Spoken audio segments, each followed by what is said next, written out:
Do you feel it? That itching beneath your skin? That hunger for something unnatural? That is the whisper of alchemy. Corruption forced in promise. Do not be deceived. Sith alchemy does not serve you. It devours you. It reshapes the will into madness and the flesh into nightmare. Those who believe they can master the darkness through blood rituals and twisted science become prisoners of their own creations. Alchemy is not a tool. It is a gate. And behind the gate is death. Endless, evolving, and eager.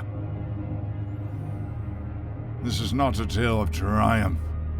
It is a warning carved in wrought. The name you must remember, the name to fear, is Darth Scabrous. The story begins near the end of the Old Republic era, centuries before the rise of Darth Bane. He was born under a dying moon on the ash-covered world of Odacer-Faustin. From the beginning, his presence brought silence. His name before Darth Scabrous has been lost, like a scab peeled from a wound and forgotten. But even as a child, he was consumed by a question not spoken by other Sith younglings. Why settle for strength when you can reshape life itself? While others sought to master the lightsaber or other forms of basic force techniques, he studied the forbidden, not for power alone, but for understanding. He was repulsed by Jedi lies of balance, disgusted by the Sith who clung only to brute force. To Scabrous, the body was weak. The force was a language incomplete. True mastery lay in remaking the laws of nature. Others pursued the Sith path to gain freedom or domination. Scabrous walked it to become the architect of something greater, something unnatural. Scabrous was given command of the Sith Academy on Odacer-Faustin, a fortress of ice and bone, far from the core.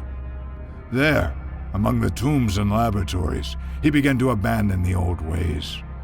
He no longer cared for titles or councils.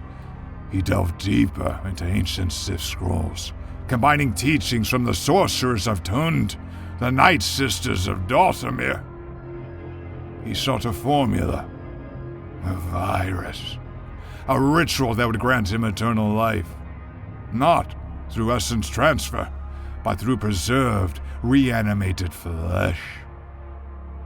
He believed immortality could be achieved not through soul migration, but by severing the decay of death itself.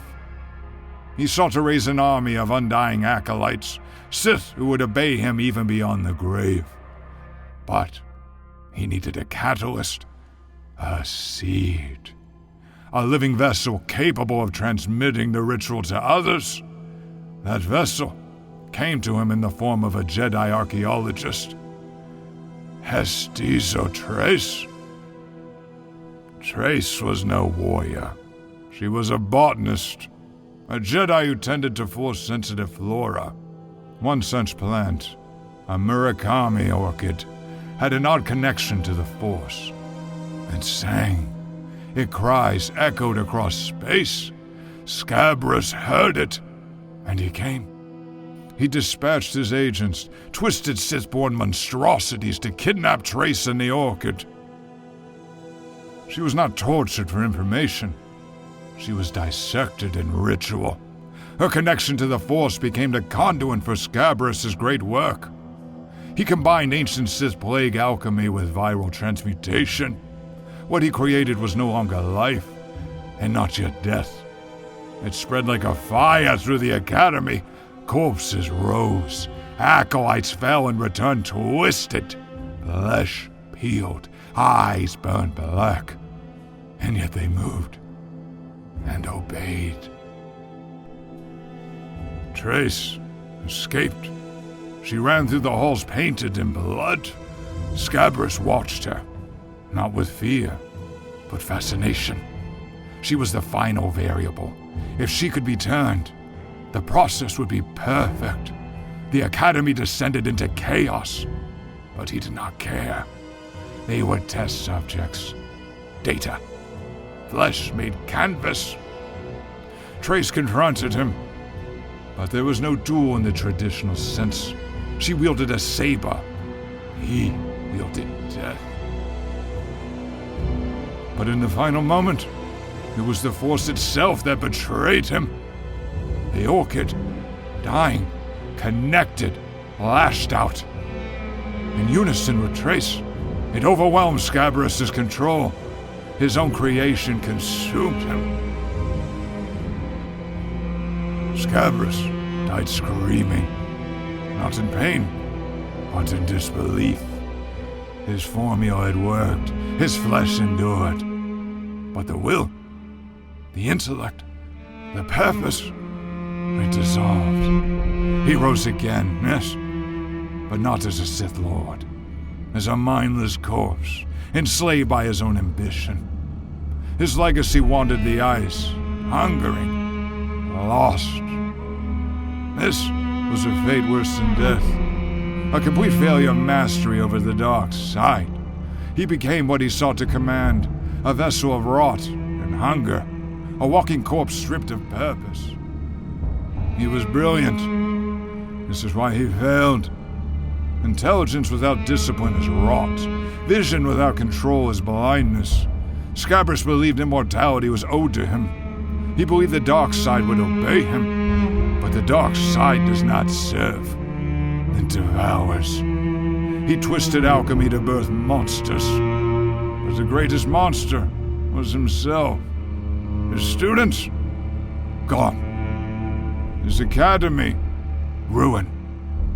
His name, forgotten, except here, in warning. Let this be carved into your bones. The Order does not walk the path of alchemy. There are Sith cults who speak with spirits, who trade their flesh for talisman and corrupted ichor. But we do not. Our kind believes in dominion of the will, power of the body, and the clarity of the mind. Any fool who bends the knee to a potion or a relic will be consumed by it. Just like Scabrous. You seek immortality. Begin with memory. Burn his name into yours, not as a goal, but as a grave marker.